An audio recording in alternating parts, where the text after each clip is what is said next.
Hey, it's funny. It was starting out with a laugh because backstage we're doing laughter, but I was just saying, fuck it, let's do it live. Welcome to another episode of Deep Devils, everybody. This is Joe and I from State of the Deep. How you doing tonight, Joe? I'm good. I'm great, man. How you doing, DA?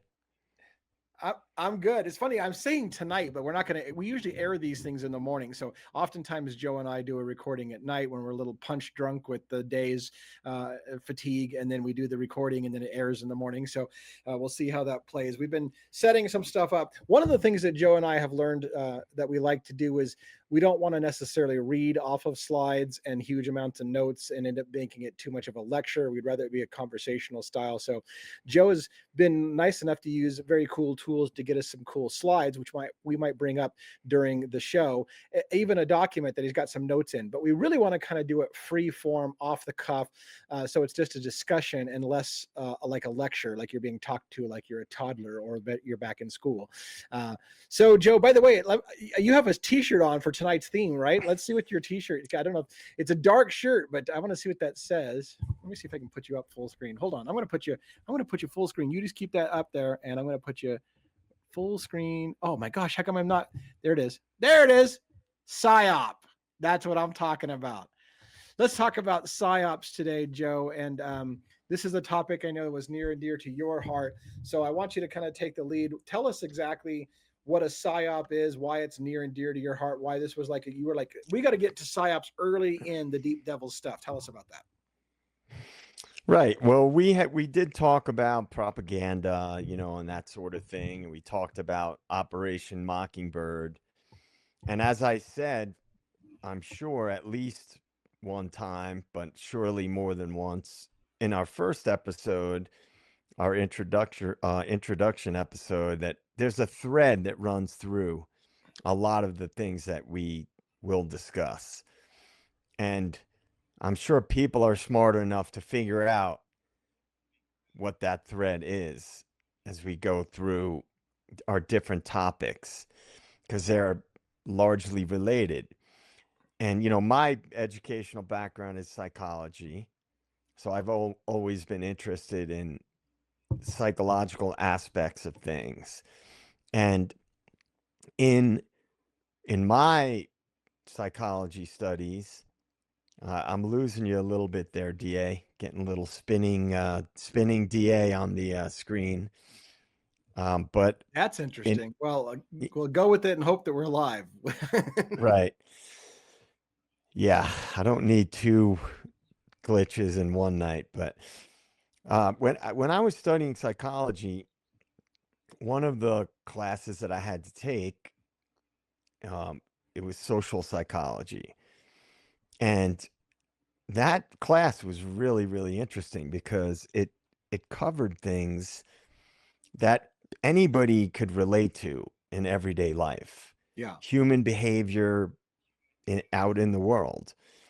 And some of the things that we discussed were psychology experiments that were conducted and some of the famous psychology experiments that were conducted.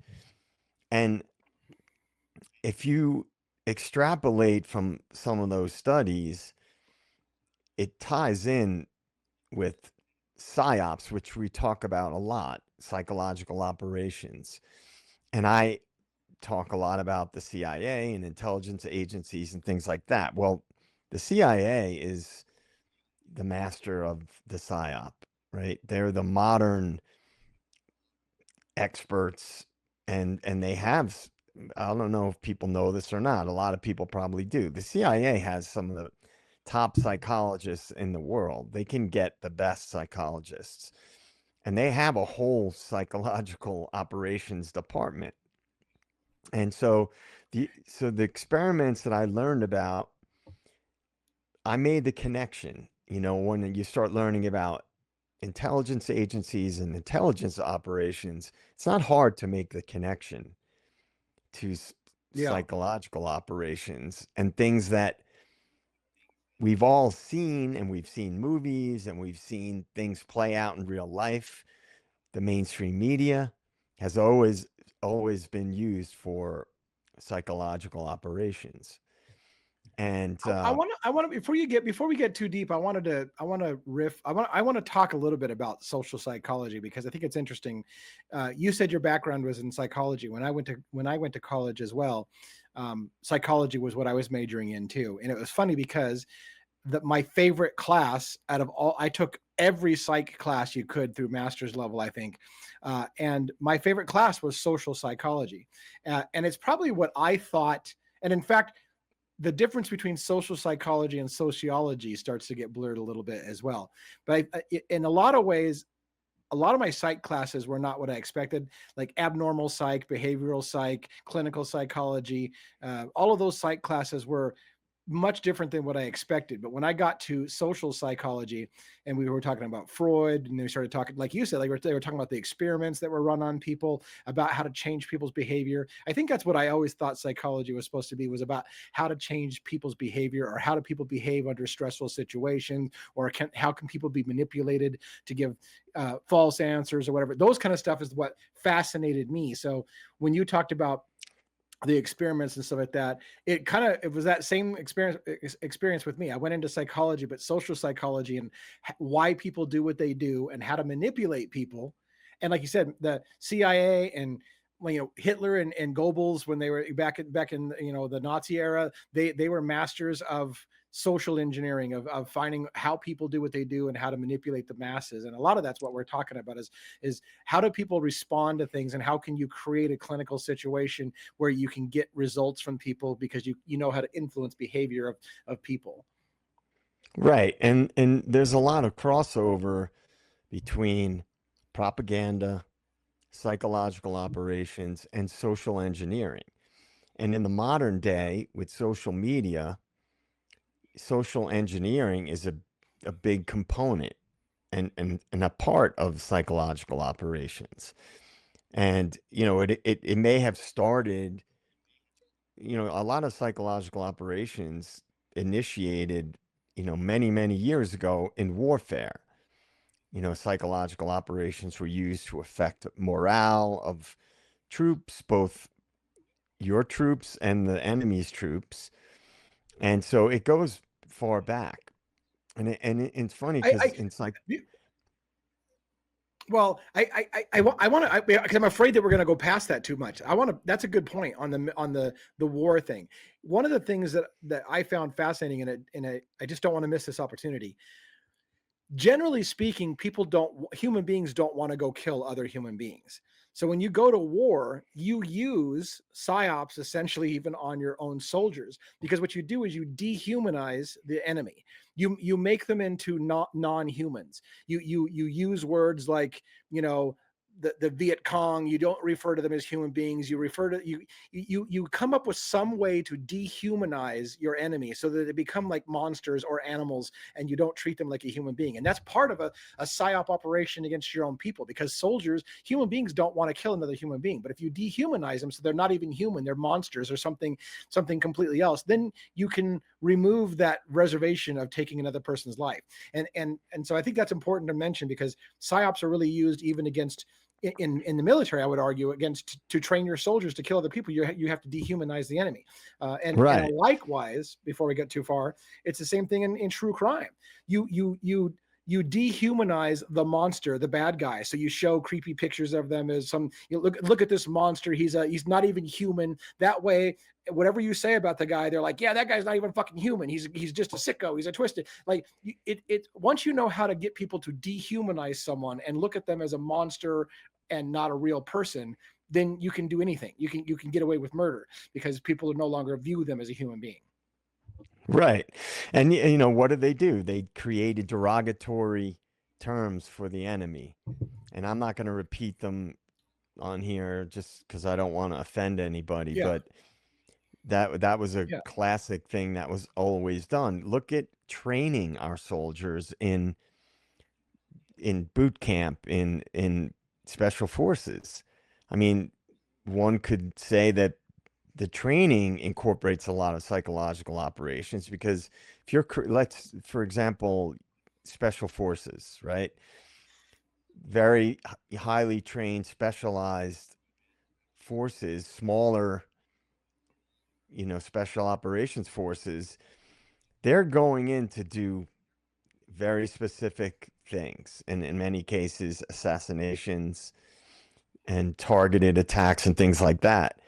They have to be confident that these soldiers who are going to be in highly sensitive situations with classified information are going to carry out what they're supposed to. And one of the ways that it's always been done is you have to break people down to, that's Yeah. part of what brainwashing is. And again, there's a lot of crossover between these things.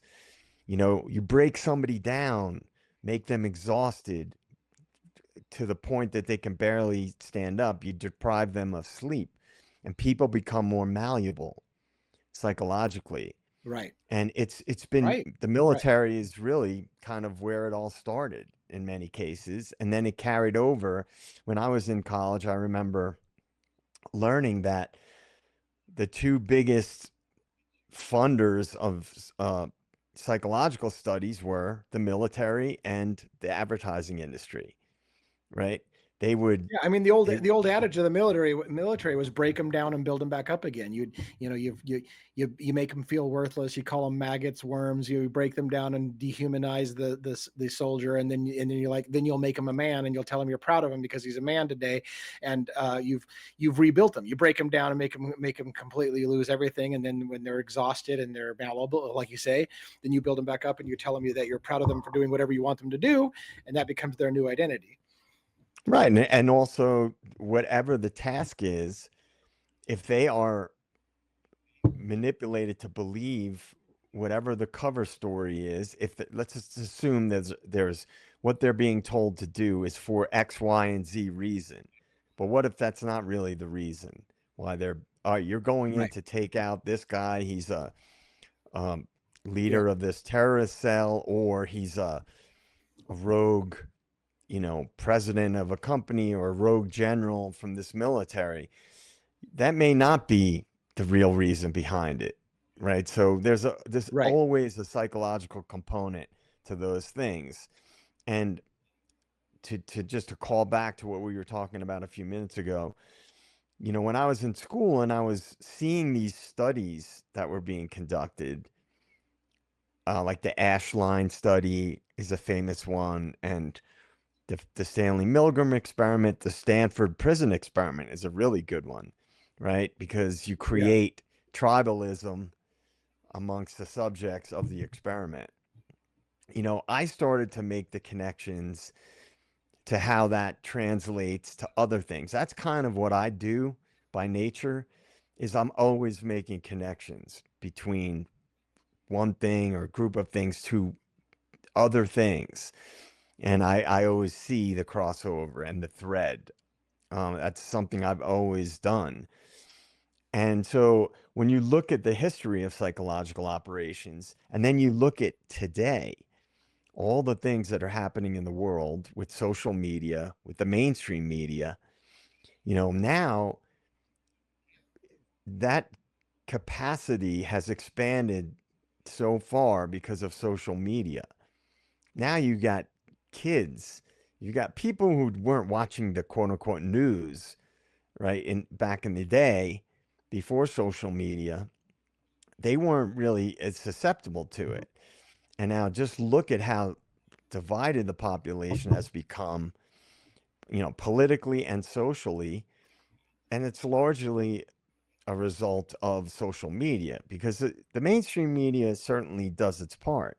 But when you can magnify that and amplify that times a million, the reach of psychological operations is so much more profound now. So that is why, for me, for what I do and for what the way that I look at things and what I want to talk about is really mainly to bring awareness to people, as we always say, but also the one thing that I have always done, sometimes to my own detriment, is to bring to people's attention that a lot of what you're being told and what you're seeing is not real. It's theater. And later on in this video, I'm going to tell you what I think the biggest PSYOP is on a grand scale, but I'll wait, and I'll tie that in towards the end. Yeah, All and right. I want to be careful because I'm not anti-military. I think people who go into defending their country for the right reasons, I think those are all, noble aspects. But I have to say that, like, one of the things that I realized is, again, you need to dehumanize the enemy if you're going to kill your enemy and stuff like that. And so a lot of times it happens to the population as well as soldiers. You again, like you say, let's say for business reasons you need to take somebody out, so you convince somebody that they're a pedophile or whatever the case may be, so that you hate the person on 10 different levels and want to kill them, when ultimately all they wanted is that person killed. And they just found ways for you to become hatred to that person so that you'll go kill them, when ultimately all they wanted is that person killed because they want their financial assets, or they want them to stop competing against them or whatever. And then later on, if a person finds out that they were played and they were lied to about what that person was really like, and they hated them for no reason and killed somebody for no reason because it just made somebody money, it breaks people. And that kind of thing happens, in addition to what I was saying, like, in current politics. I often tell people to slow the hell down when they talk about, that leader from China, for example, is a horrendous person. And I'm like, do you speak Chinese? I bet you don't speak Chinese. So you're listening to the media tell you what that person's like. Now, granted, we have a lot of people in the United States who do speak Chinese, and so they can do it themselves. But the point being is that it's easy to manipulate the public and tell everybody that Putin is a piece of shit, or the leader of China is a piece of shit, or whatever the case is a piece of shit, because you don't know what they're saying, and they'll just tell you he said this and he said that. And I don't know, I just feel like people are manipulated on so many levels, and very few people can speak the language to go, man, that's not what he actually said. And if they say anything, then they're just shot down by the 30 other people who don't know what he said, but they were told what he said, and like, well, he's a piece of shit, he said this and this. And anyways, I'm off on a tangent, I'm off on a rant. Maybe we should Right. edit And that shit what out. are some of the, like, before we even get into specifics about PSYOPs, Yeah. what are some of the reasons why PSYOPs on a larger scale would be conducted? Well, to manipulate public opinion, to manipulate behaviors, like social engineering, right, is a form of a psychological operation. To manipulate people's social behaviors, to manipulate people's financial behaviors, the way they spend their money, what they invest in, Yeah. right?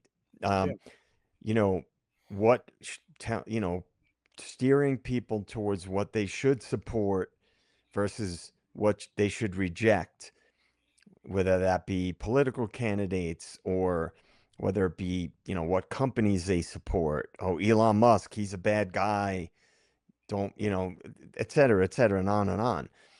But before we get into the details, I'll put it out there to people. Think about, ask yourself questions like, what aspects of society that you never think about, that are just givens, things that are in our face day in and day out, that could be psychological manipulation and have some kind of component. I mean, advertising, what people buy, Right. what they eat, you know, the Right. sexual I, habits, let's like stop. Yeah, so many things. let's stop for a second. The advertising is. Let's stop for a second. Think about this, and I think you would agree, Joe. Uh, it seems like today, uh, three-fourths of your commercials are pharmaceutical commercials, and I laugh at the brainwashing propaganda, essentially, and psyop kind of stuff, because they always show people smiling and having a great. They'll first show you miserable. This person is miserable. I can't do anything, and then they take a drug, and oh my God, Prolexa, and my life, woohoo! Now I'm dancing and I'm singing, and all my friends are hugging me, and I'm well accepted, and I'm like, it's just flat out manipulation. Look, I took a drug and now I'm happy. My life was shit. Look at me when my life is shit and I have nothing to live for. And then I took a drug, and then it's party time and we dance and we sing and neighbors hug me. And I'm like, we are manipulated every day and I wonder how many people don't realize they're being, I want to say, like, to me it's obvious, but how many people just kind of like, oh, maybe I should look into that drug because it makes me look like I'm happy. you know Right. And for people that are wondering, like, why are you guys interested in this stuff? Well, because it is so in today's world, these topics, we don't just pick these topics because they're just random interesting topics. They're relevant to Yeah. things that are happening and have been happening in the world in our lifetime. And it's I have done my own research, and I can give many examples. I'm making a note right now because anytime something pops into my head, I make sure that I make a note so I don't forget to bring it up. But there's a reason why we talk about the things that we talk about. It's not arbitrary. And there's a reason why I always say, like a broken record, there's a thread that runs through, because I personally want to make a difference, and I want people to start to look at things differently. And one of the big things that changed for me in the recent years is probably quite a few years back, but I stopped watching the mainstream media. And one of the reasons is when you have an awakening, the old saying, you have a paradigm shift. And once that Mhm. happens, you can't unsee it. You sort of have been awakened to seeing something that you maybe never saw before. And when I Yeah. started to realize, like, the mainstream media just functions as a means to keep people divided. And I stopped watching it for a long time. And then I would be somewhere and people would have, like, the news on one of the channels, whether it be CNN or MSNBC or Fox News or what have you. And I would say, why do they talk like that? Why do these broadcasters? Because you don't notice it. You get desensitized to it when you watch it all the time. And Yeah. once you have that awakening, like, oh, they're just lying. This is a game they're playing. And then you start digging a little bit and you see that they're all funded by the same entities. And Right. then you realize what's really going on here. And then you start to make the connections and you start to see, which again, I don't want to drop the big bomb of what I believe until later in this stream, but Yeah. I just think that I want people to understand that it's not random why DA and I talk about this stuff. There's a reason. There's a and you'll Yeah. see as we go forward, there is a method to our madness. And I want to say, I mean, I'll pull some slides up here, Joe, and we can walk through some of these slides and move us through some of these talking points. But I do want to say that, a lot of people know me as a true crime kind of guy, and these threads come out in true crime as well, right? Because you hear things like the Idaho Four. Well, that Idaho Four is a psyop, and so it's not just conspiracy theory circles. The psyop idea is any time, in my opinion, in which the media or the government wants you to feel a certain way about a subject, be that a crime that happened, a tragedy that happened, whatever the case may be. When the media wants you to feel a certain way about it, and then you see the manipulation tactics to make America feel a certain way about it, that's what at least what I refer to when I'm saying it's a psyop. They're literally trying to shape public opinion and tell you how you should feel about a certain situation. Then you have to ask yourself why. Why are they shaping public opinion? Why do they care what you feel about it?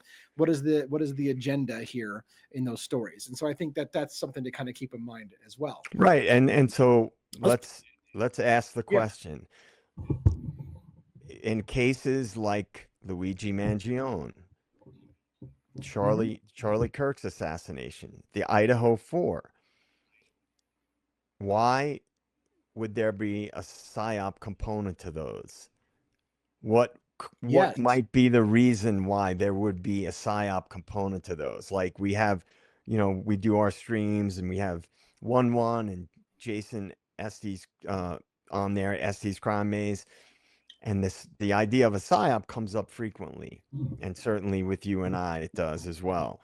But there's a there's a reason why that comes up a lot because And let me just give that as an example. The Luigi Mangione one is a perfect example. Let's say, for example, Luigi Mangione shoots the CEO of a healthcare company, right? And the government or the media is afraid that the American people are getting tired of the abuses of the healthcare industry. They can't handle that. They can't have the entire country saying, yeah, fuck those guys. They've been raping America for a long time. They can't handle that. So they got to shape the narrative. This guy's a piece of shit. He did this horrible thing. They start demonizing him. They try to turn it into this is just a simple case of this guy shot that guy because he had mental health issues. Anything they can to reshape the narrative, because what they don't want is you just saying, hey, wait a minute, what happened here, kind of thing. And that's the kind of thing that happens in all these cases, is that they a lot of times I feel like the government is afraid of what the public will start to think if they don't tell you how to think about that event. It's not necessarily always that they actually pulled off the event, but when the event happens, like a Charlie Kirk gets assassinated. Now there's an argument to be made, of course, from a lot of people think Charlie Kirk was assassinated by political figures, but even if he wasn't, there's certainly going to be somebody in government will jump all over it. Oh, if I can blame this on liberals, if I could blame this on radical whatever, then I can use that now as an opportunity to shut down or further my agenda. And so that becomes a psyop when they want to have you start thinking a certain way about that because it furthers their political or socio-economic agenda. right, and that's very much related to psyops. And since you brought it up with Luigi Mangione, like I've said numerous times, what would be more effective to actually change the healthcare industry, which a lot of politicians benefit from, or give people their pound of flesh and say, we're gonna, this guy is gonna do take out this evil healthcare CEO, and that'll be like placating, like in Rome, the gladiators fighting. You give the people something, right, to Something to focus cheer about. on, Yeah. like, oh, it gives them a little feeling of like, yeah, we got those, those guys. We really showed those evil corporate, you know, oligarchs. To Yeah. me, that's what I believe about that case. That's how I would look Right. at it. Like rather than them change. That's one of the areas where you and I disagree. I don't think the healthcare industry is going to change. I think this was an operation to give the citizens their little, like, vicarious thrill Yeah. through Right. this alleged shooter in Luigi Mangione, which I don't believe it was him personally. And that would all be a psyop, right? Not to say that Right. the healthcare CEO wasn't murdered, but the Yeah. whole structure of it, has a psychological component to it. And that's what I believe that was all about. Well, let's start breaking down some of the slides on explaining a little bit more deeply what psychological operations are. You have some cool slides, and if we just pull up a slide and do some talking points about it, we can get a little deeper into the weeds. Can I Let's just go to this next. recommend to just Yeah, show this other that other document real quick to the go to document. the Yeah, one just before we get to the slide. So I just want to show the historical origins, because then that can kind of we can leapfrog into the presentation, because largely a lot of it was created for warfare, going back yeah, many years, even to ancient times, with World War One, and it evolved over time as technology evolved. So propaganda and psyops, there's a lot of crossover there. But in World War One, they would drop leaflets, and they would create, radio broadcasts and things like that to demoralize troops. And then as you move further down through the historical context, like the document, I don't know if you want to pop that back up there to show yeah, that yeah, list one more uh, time, and I'll quickly yeah, just look at some of the, how it changed throughout the era. You had World War II is when the OSS, which was the precursor of the CIA, did morale operations in the Cold War. The CIA literally had a psychological strategy board to counter Soviet propaganda, and then you have MK Ultra, and then you have the 9/11 and post 9/11 era. So just think about Mhm. these things and how they relate to psychological operations. And in the modern era, social media. I mean, social media psyops are super prominent, and foreign countries create that in social media to push their narratives and shoot down the narratives of other countries. And then you have, and on and on and on. I mean, and then you have the different key players. But anyway, I just wanted to touch on that to give like a brief Yeah. sort of overview of the background. Yeah. All right. So let's put this back on stage here and go to the slides. Let's see. Add to stage. Remove this from stage. I got to get my collective shit together. Back to the slides here.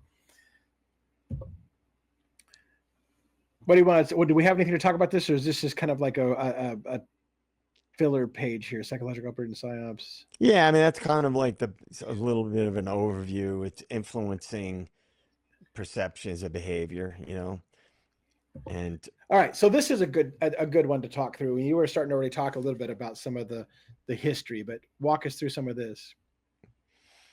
well, I mean, it's again with warfare, in ancient warfare, propaganda was used and psychological warfare to influence the enemy's perceptions and their morale in warfare.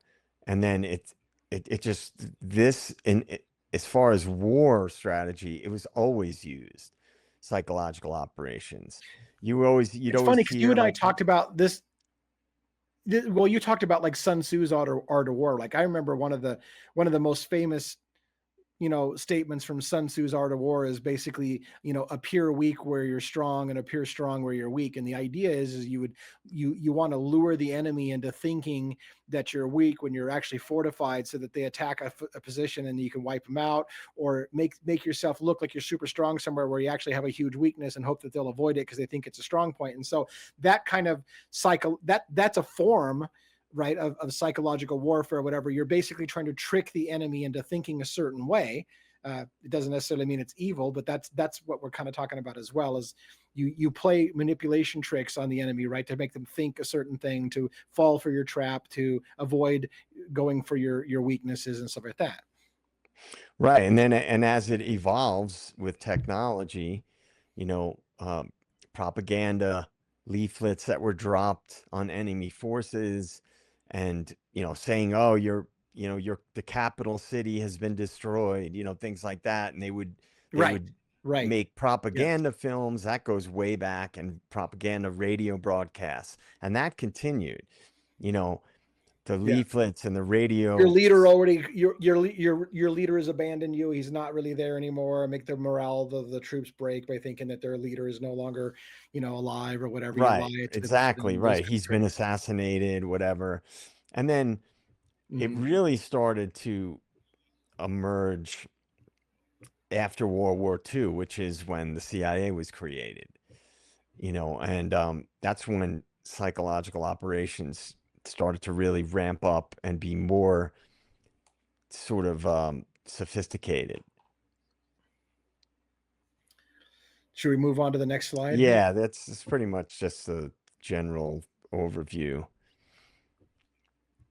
A little bit more about World War II on this one here. I'm just trying to see if there's something to talk about on this particular one, but But I think another we kind of thing covered too that most of it yeah. discusses that's really important as it starts to evolve is the influence on civilian behavior, right? So if people in a country believe that their government is really evil and their government is in the wrong, etc., then they're not going to support. They may not, or a faction of that society may start to not support what their own government is doing.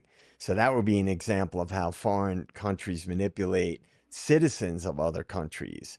And now again, after World War II is when you have more, it starts to develop a more sophisticated element to it because technology starts to increase.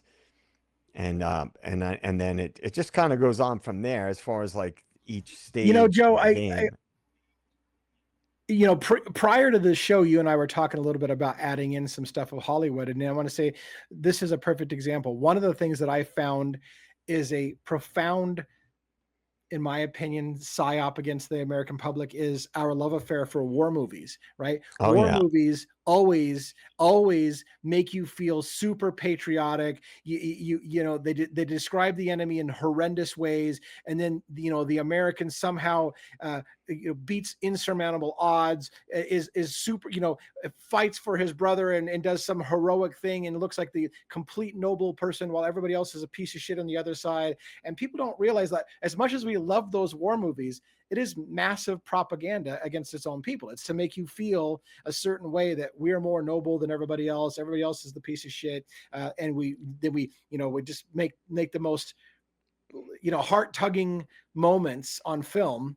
And that's for a reason, because the American people become raw America kind of thing because of what they see on TV, and a lot of it's fictionalized. It's not how war Right. really is, but it's how we perceive war, and then it gets people behind the war.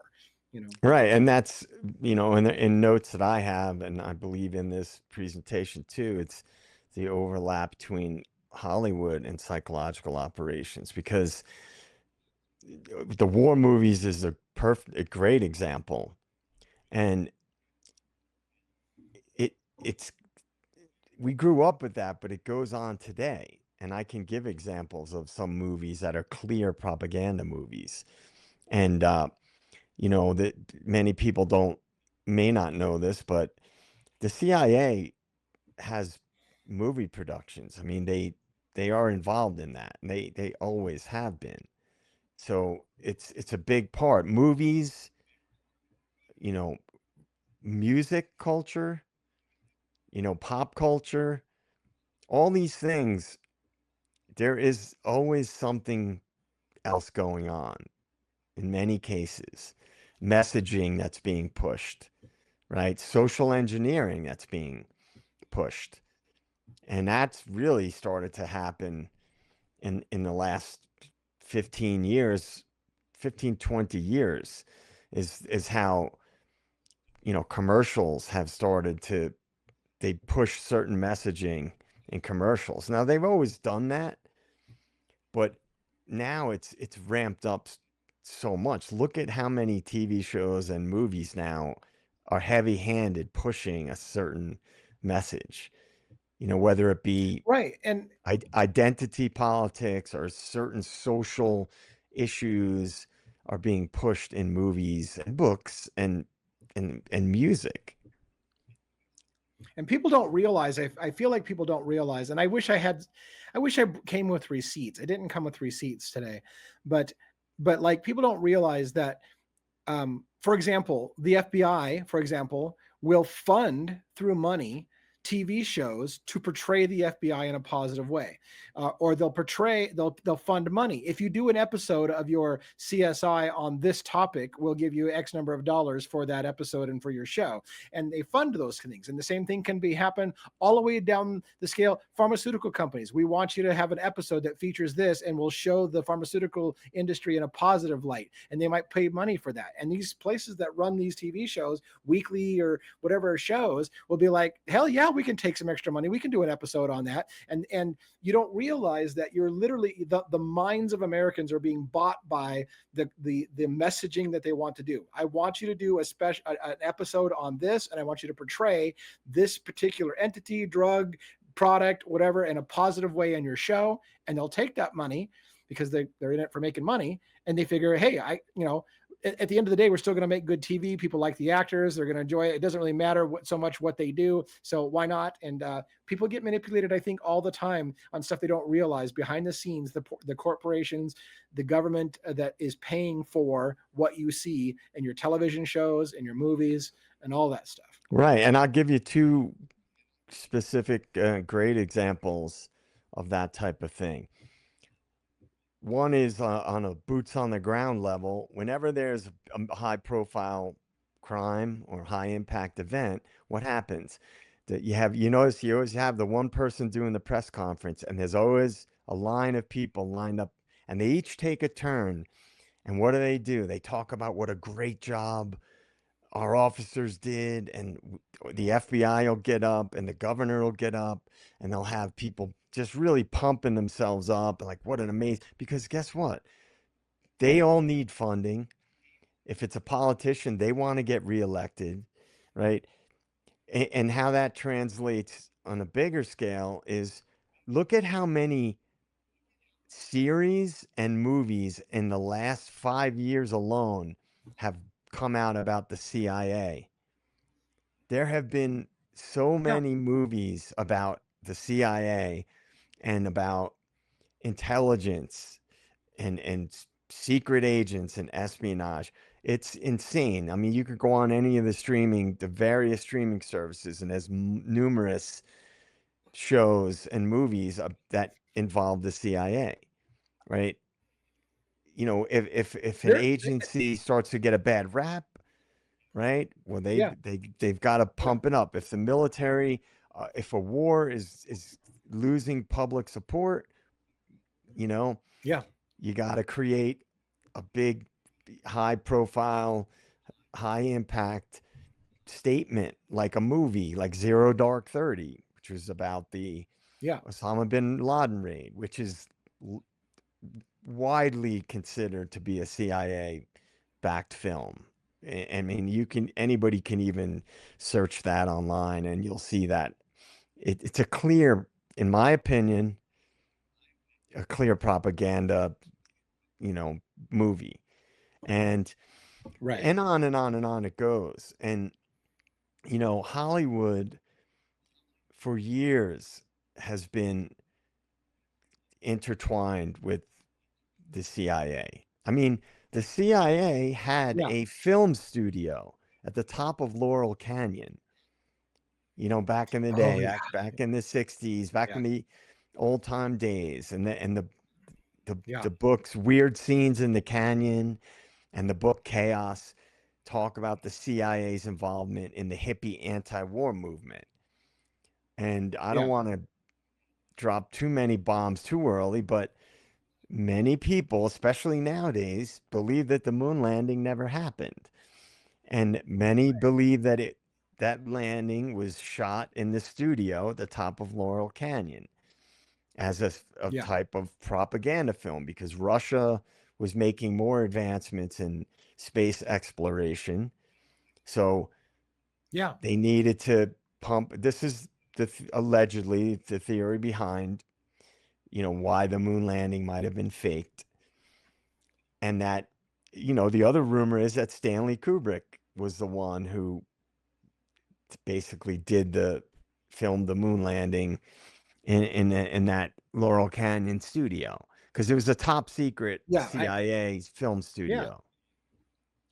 Right, and there's and you're right. I mean, I remember the whole allegations of Kubrick and filming that and stuff like that. And along the lines too, it was like during the Cold War, there was a really big case to be made that the United States was in a race with Russia. And there was all this fear of a nuclear panic that we were going to be mutually assured destruction. We were going to wipe each other out in a nuclear war, whatever.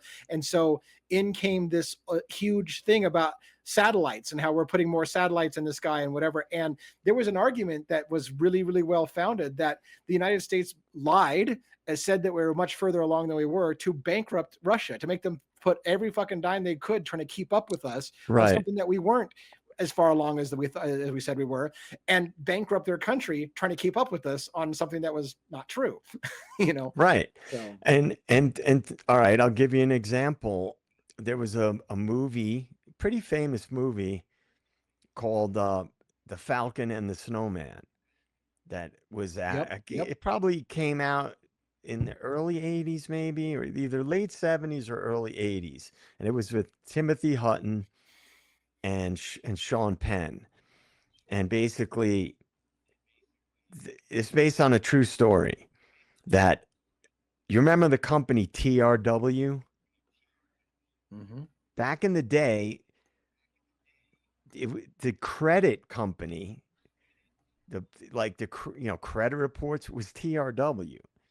Well, TRW was a military contractor that made satellites, right? Well, in this movie, Timothy Hutton's character was, really smart kid, really sharp. His father worked for the FBI. He was retired FBI. So after he graduated, his father was like, "What are you going to do now? For work?" And it's kind of pressuring his son. Well, look, I set up an interview for you with one of my old FBI buddies, and it was at TRW. In the movie, it's not called TRW, but that's what the story's based on because I actually read the book also. And Yeah. so he gets a job, and he's like just starts working there and immediately gets like top secret clearance. And so all of a sudden he gets this job where he's going to show up at this location, at this building, and see this person. And he shows up, and he's basically directed to this. He has to go through like four different levels of security to get to this room, and it's a vault basically. And what it was he had no idea at first. It was where the satellite transmissions, that would come through for the CIA. And basically the gist of the movie, and I'll wrap it up quick here, is he started to figure out what was going on, that the United States was doing things in other countries that people didn't know about, like putting like satellites and things, and putting like communications and carrying out operations in other countries, that he would read the paper and they were lying about it. So he started to Yeah. kind of want to like do something about it because he was disgusted by it. So him and Sean Penn is a drug dealer. He's his childhood friend. So they end up arranging to sell secrets to the Russians because they want to screw over America because of all the shady stuff they were doing. Now this is based on a true story.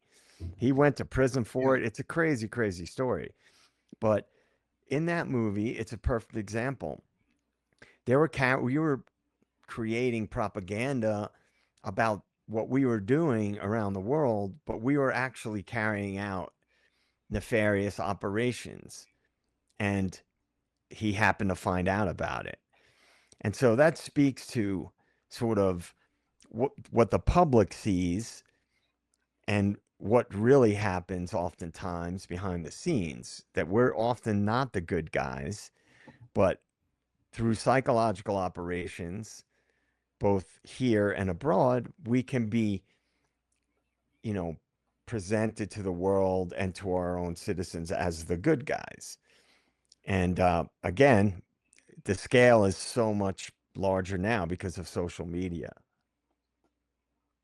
And I want to make it clear for people to hear this from me, which is that when we say, like, trying to make America look like the good guys or whatever, I want to say for the record, there almost are no good guys. The propaganda is making the average person feel like things are done for altruistic reasons, because we're just good people, because we're great, we're the best, we're just super. That's the propaganda against the people. And in all governments, in my opinion, do shady shit, and are in for their own best interest and their money and their power control. And so when we say that, there's propaganda against people to make America look good, that's what in a way, it's what every country does, is they use propaganda against their own people to make you feel like they're more noble. They do things for altruistic reasons just because they're good, and out of the kindness of their heart, they want to make the world a better place. When in reality, that's the propaganda, and it's not what really is going on. It's more about the money and the power and the control and the elites getting, protecting their businesses and their financial interests. But anyways, soapbox. Right. So I'm so gonna get to off my to soapbox. to kind of expand on that, what's an example of how a psychological operation would actually in practice be played out, right? So let's say people have their own interests and their own beliefs, right? If you can make people believe that if you go along with this idea, this social construct, or this form of monetary exchange, this it's really it's good for you, you're helping the environment, you're a good person because you support these ideologies, you're a bad person if you don't support these ideologies. That's a Yeah. psychological operation, right? To manipulate public opinion and behavior. That's a key part of psychological operations, manipulating behavior. And again, to go back to what we talked about in the beginning, what you eat, how you dress, uh, what movies you see, what type of things you spend your money on, right? These are all Yeah. largely based on psychological operations that we've been victim of. I mean, I don't want to get too controversial, but during the COVID years, I mean, many people, including myself, believe that that was a psychological operation on a worldwide scale. I mean, and essentially, you got people to hate each other based on their vaccination status. And then, I mean, I might as well just sort of get right into it. But you know, Yeah. a, a revelation that I had, and it's probably one of the most profound that I've ever had, that I can't unsee, and I'm convinced, I'm 100% sure that I'm correct, is that the government, the two-party system is the biggest psyop the world has ever known. That there are two opposing parties, that one side believes in these values and they believe in this, that, and the other, and the other side believes in these things, and these two sides are opposed to each other. The government, they hate each other. They're really at each other's throats, and they're fighting for their party, right?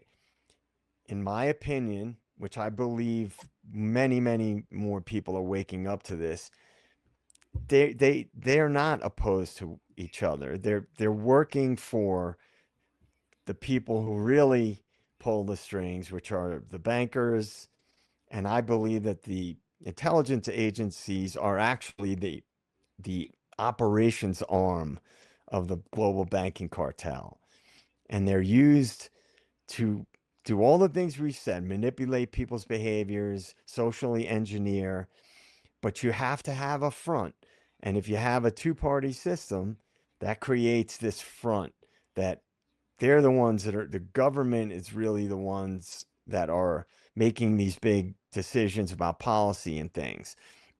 Many policies that are shoved down the public's throat are not good for the vast majority of citizens in the world.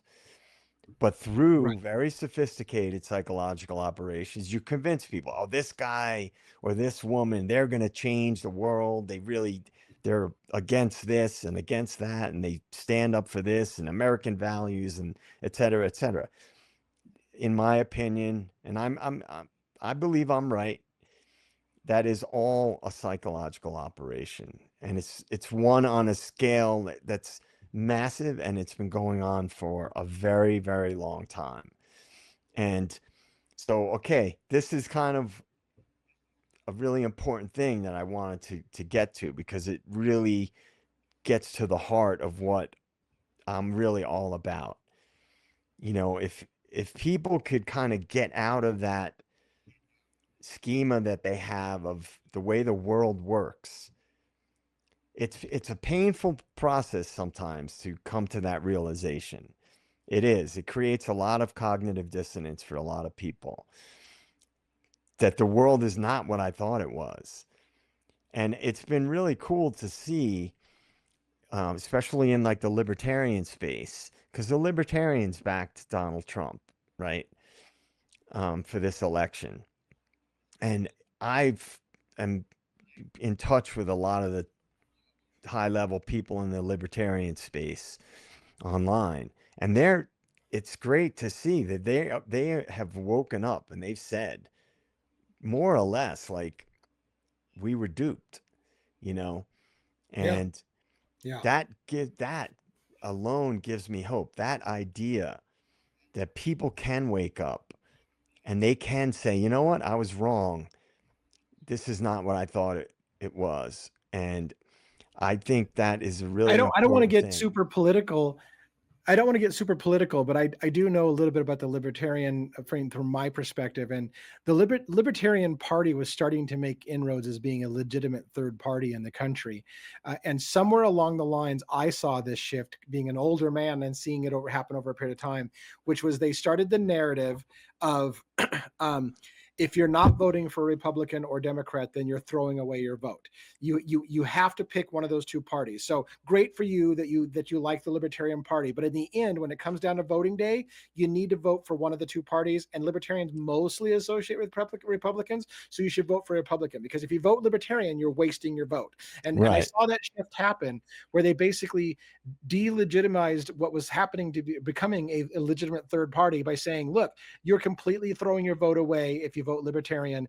You can mostly get behind the Republican side, so vote Republican and don't toss your vote away. And they completely wiped out the movement, in my opinion. Right. And I agree. And the That's only crazy. reason, just to be clear, that I brought up politics is just because I'm seeing people that were super, pro Donald Trump, and he is the president. So, I'm obviously speaking about the person.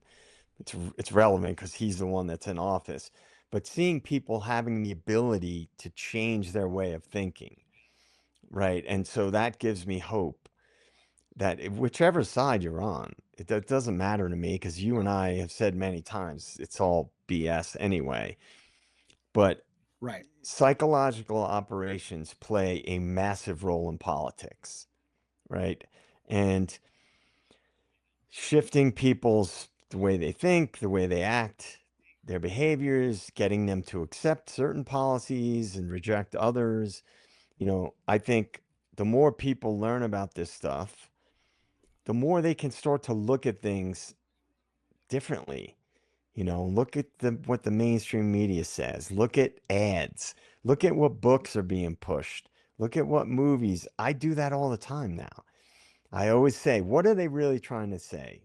This new series that comes out on a streaming platform, and like, what's really going on? I enjoy trying to figure out, you know, what's the messaging, because a lot of it is messaging, and it's really simple. Anything that has a motive or an agenda behind it that's more than what it's presented as is a psyop, right? To manipulate people's emotions, the way that they think about the world and their behaviors. And you can see it in everything. And once you see it, you won't be able to unsee it. And I think the more of us that have that experience, I think the better we are as a society going forward, because then maybe, just maybe, it might not be in our lifetime. By the way, hate to point it out, DA, but I'm older than you. So you like, Are you're you? not that old. Yes, I am. I don't Um, know. We haven't compared, but yeah, maybe. yeah, we I talked don't about it. It's all right. We're close in age. Let's put it that way. yeah, But yeah. I'm a little Although older. it's fun. It's fun. It's funny. It's funny on the age thing. Somebody called me a boomer the other day, and I'm like, I'm not a fucking boomer. Like, I'm not a boomer. Like, it We're was, but Gen X, like, baby. hey, boomer. I know Gen X, and I was like, and it's funny because I'm like, I guess at a certain place when you're young, we're just a bunch of old bastards, and it becomes immaterial of whether you're a boomer or Gen X. But like when We you're are hanging old out, bastards, but we but are we're old Gen bastards. X, baby. But you know what? We With got to age comes wisdom. right, and also we came up without and with technology. So we got to live without all the Yeah, technology, but then also had yeah, to adjust to the technological world. So we had both. We got to live on both sides of the technological revolutions that have happened in our lifetime. Yeah. So, but I guess in the end, I don't like just talking about these things. I mean, you can really go deep into things. Um, Talking about the CIA and what they really do, and talking about the impact, the influence rather they have on the media, like we've talked about with Operation Mockingbird. The we could talk about, which we will, I'm sure, down the road, like false flags. Um, Yeah, right. there's Oh a gosh, lot false of flags. overlap, a lot of overlap Yeah. between these things. And, a controlled opposition, that's a form of a PSYOP. Limited hangouts, Yeah. that's a form of a PSYOP. All these things that Yeah. we all talk about and that come up a lot in true crime cases. Right. So like you always say, Right. why is DA true crime guy? Why is he talking about these things? Because you and I wouldn't have even connected and been able to come together in a meeting of the minds if there wasn't a big overlap between true crime and sort of the bigger picture stuff. Right. Right. Yeah, 100%. And that's, you know, it at the end of the day, I always think to myself as we're kind of wrapping up a show, we're like, well, what's the key takeaway for people? Like, again, people are coming here and they're like, okay, so DA is a true crime guy, and and Joe's a deep state kind of, deep thinker. What can somebody do? I think you keep saying it, which is that if people would just start waking up and just that's just the first step. Just start waking up to the fact that we're being programmed, we're being told how to feel about a certain way, to try to move in a direction that makes yourself not so reactive of that guy's a XYZ political party, so that means all these other horrible shit. Like, stop being programmed. When you find yourself making those instant judgments of hating somebody because their party or their affiliation or whatever, maybe you realize maybe I got programmed. Like, yeah, that's what I do. Whenever I feel myself reacting to something because of a label, I'm like, oh, wait a minute. Like, where did I get the impression of that label means all of that shit that they're attaching to that person? I don't know how to sum up a key takeaway, which is just, other than, like I said, just try to start thinking more deeply about the narrative that's being shaped, and ask yourself, why do they want me to think this way? Why are they Right. so hard on making me feel a certain way about it? And I'll even give specific examples. Next time, if you watch mainstream media, it's fun. Get into it. It's like a game, right? It's like, what are they trying to make me feel? What Mm-hmm. is it? What are they? What idea are they trying to get across? What are they trying to get me to oppose? What are they trying to get me to accept? Right? Think past, like our Boyd Birdie always says, we think past the headlines, right? Think about that. Yeah. Like if you watch a movie, I do it all the time.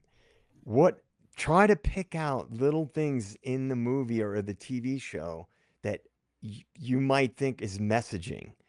Like what message are they Oh trying yeah. to put across? When you watch a commercial, what message are they trying to put across? These are all psyops, right? What, you know, politicians, whichever side you're on, you know, what is the point behind this narrative? What are they actually trying to accomplish by it? And I think by making people aware of these things, and I'm sure a lot of people are aware of this stuff, but some are not. Like you can really get into it, and I can still enjoy watching movies and TV shows and Yeah. music and things like that. But at the same time, it's like holding two opposing views. I can enjoy certain things, like for example, our boy Tucker Carlson, like Essie's, he loves Tucker Carlson. That's his boy. I can consume Tucker Carlson's content, and I might say, oh, he's got entertainment value or whatever. But Right. also look at like what's really going on. Any of these people, any of these media people, what's really going on? I can appreciate what somebody does. Like I can appreciate Pavarotti's videos and enjoy his content, but I could still think he's a Fed. you know, I Right. mean, you Right. can hold two Yeah, and you opposing views. yeah. You bring up a good point. I've always been a lover of movies, but I've always loved movies. I love great acting. I love good scripts. I love that kind of stuff like that. But yeah, there did come a shift in sometimes when I watch a movie, I can't get past the oh my god. This entire movie was filmed for the purpose of getting people to feel a certain way about something. And usually I avoid like the plague movies that come out on the anniversary of September 11th. Let's roll and let's watch this great movie about it. And I'm like, that's going to be a propaganda piece to tell you how you should feel about 9/11. And I can't get past the actors about it because I'm like that. Sometimes going into the film what the purpose of that film is before you even see it. Other times I watch a movie just to enjoy a movie and I'm like, fuck, they're brainwashing people. Like I now I can't enjoy that movie as much as I used to, but I still Right. love movies, but I see a lot more now and I'm like, fuck, that was a pay. I want to just like reach out and go, who paid for that movie? I can see what the message is on that movie. Right. And predictive programming, right? You got movies that come out like that one in the last year, that Civil War movie. They're trying to plant seeds. And when I get my platform finally up and running, I'm going to talk about the much broader picture about this kind of stuff. Um, why are they doing these things? See, I get into the why What's interesting also.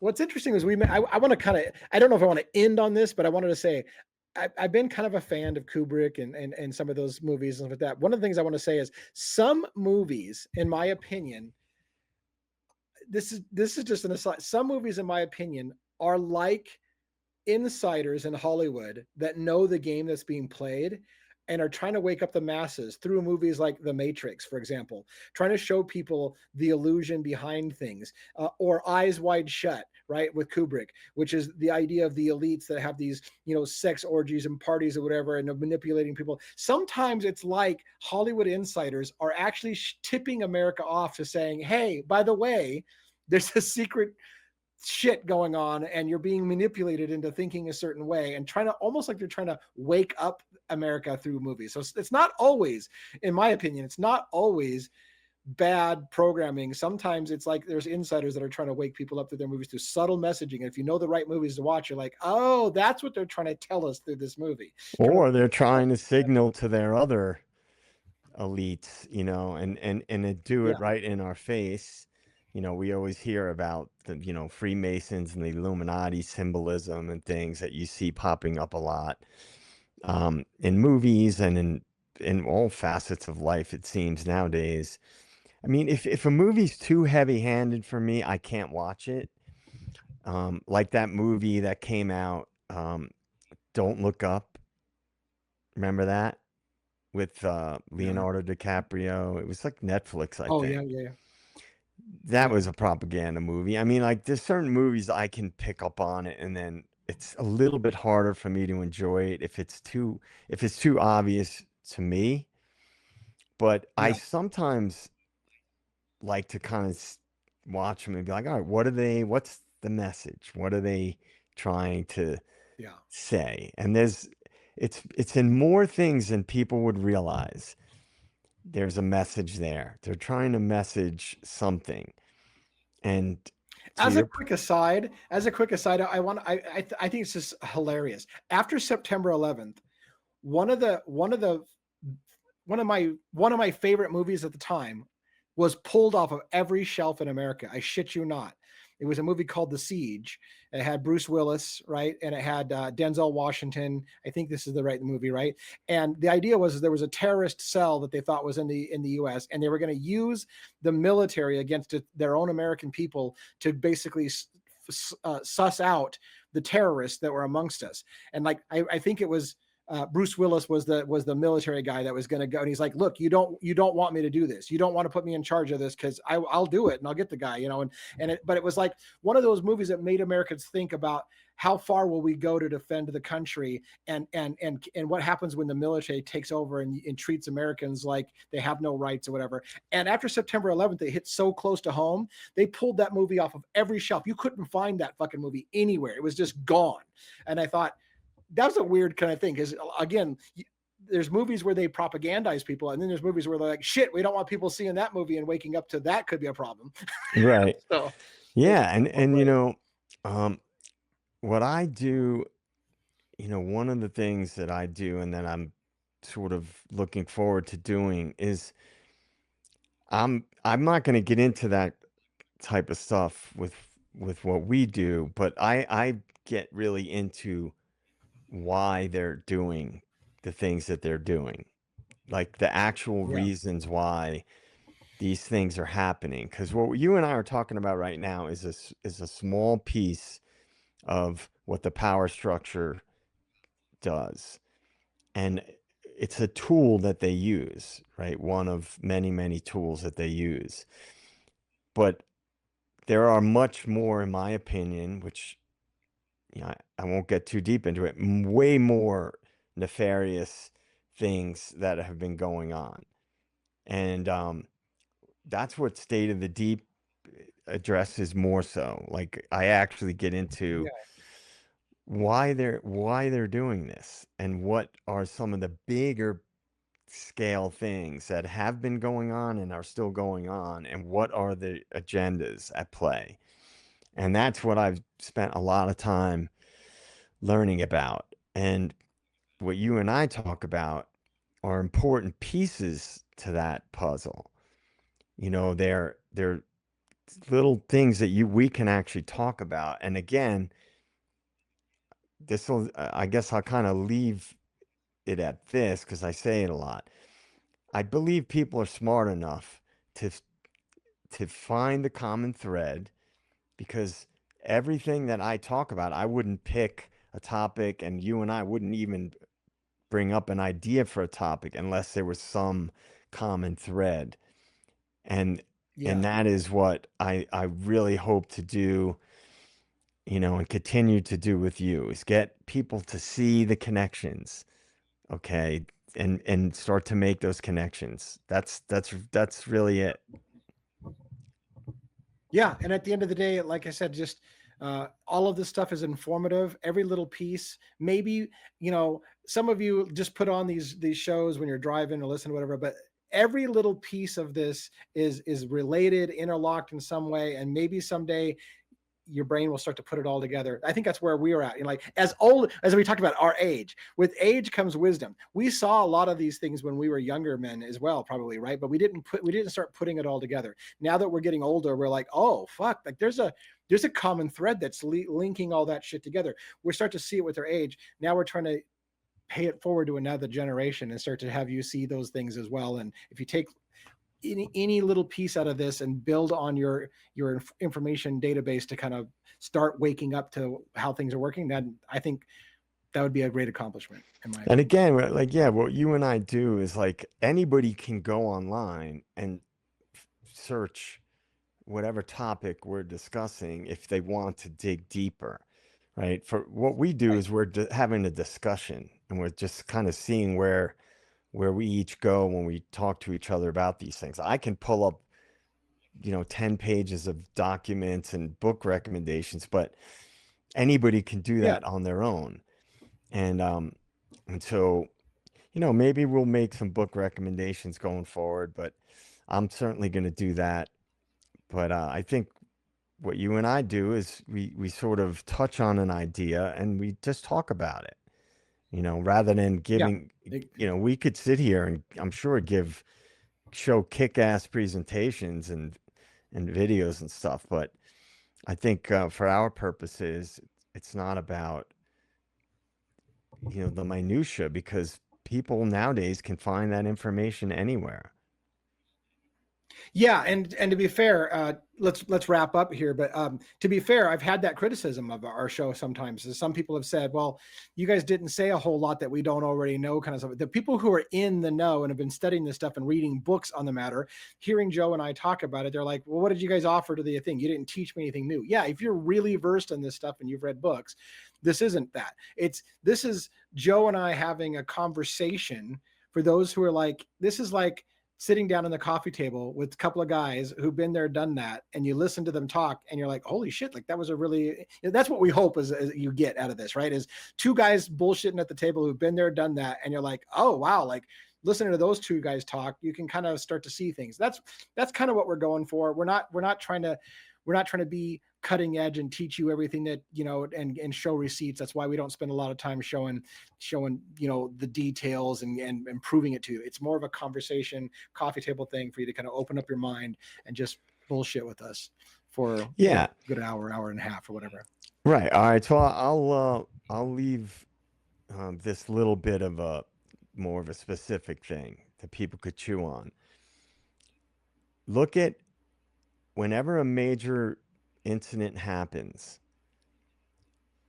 watch the narrative. Not remember, there's an official narrative that's always pushed with any major high impact events, but there's usually quickly a counter narrative that starts to circulate, whether it be online or whether it be, through certain content creators that have a wide reach.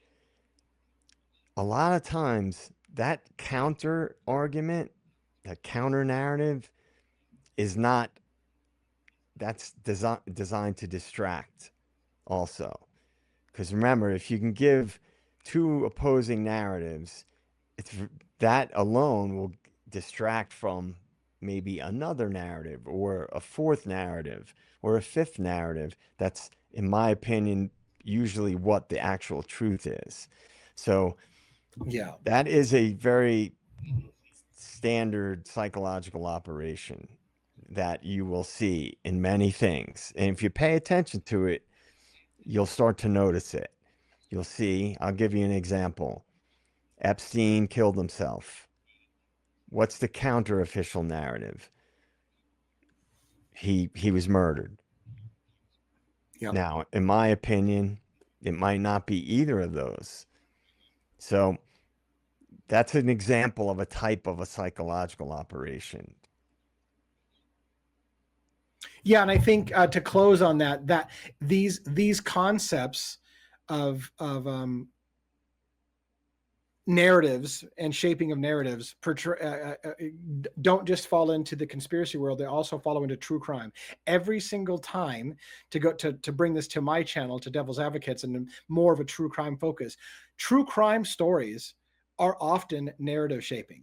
You can tell the media wants you to feel a certain way about a story, and so they will pitch it a certain way to make you feel a certain way about the bad guy or the good guy, or how to feel about the general topic that is surrounding the murder or the crime.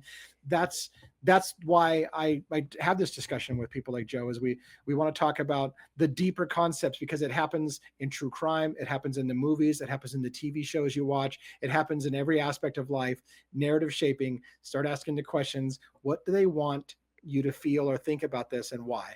So thank you, Joe, for another great episode, of Deep Devils. Again, this show, we're trying to make it a weekly thing. We got a million topics still. I can't wait to get, by the way, until false flags is one of my favorite concepts. I'm looking forward to talking about false flags with you sometime as well. And even that can be related to true crime. But do you have any last parting thought on the way out, Joe? I think this was a good discussion on PSYOPs, but again, it's not groundbreaking. Nobody's going to walk away going, "Oh, I didn't. You guys just told me everything." Like, I get it; it's a conversation. But Right. And thoughts we're on not the we're PSYOP not topic? here saying that we're experts. It's just Yeah. people that think about these types of things, and if people are welcome to engage and give their examples of what they see in the world and how it relates to what we're talking about. I mean, that's what this is. It's not us saying we're experts on this topic. It's just two dudes talking about these types of things, and I think it's very interesting. as a parting thought, as you're leaving, if you've made it this far, I'd be curious to know how many of you, and wait till you, if people respond to this and see just the comments, they're going like, what the hell happened in that episode? I'm curious. Do you think any part of the moon landing was faked in the United States for purposes of making Russia think that we made it to the moon when we hadn't, so that we would make them think that we were further advanced?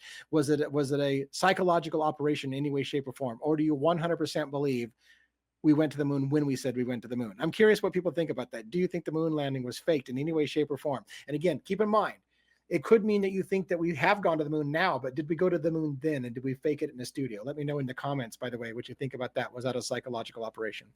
Thanks, Joe, for talking to me again today about a deep topic on the PSYOPs. Until next time, let's sign off. See you later. Bye, everybody.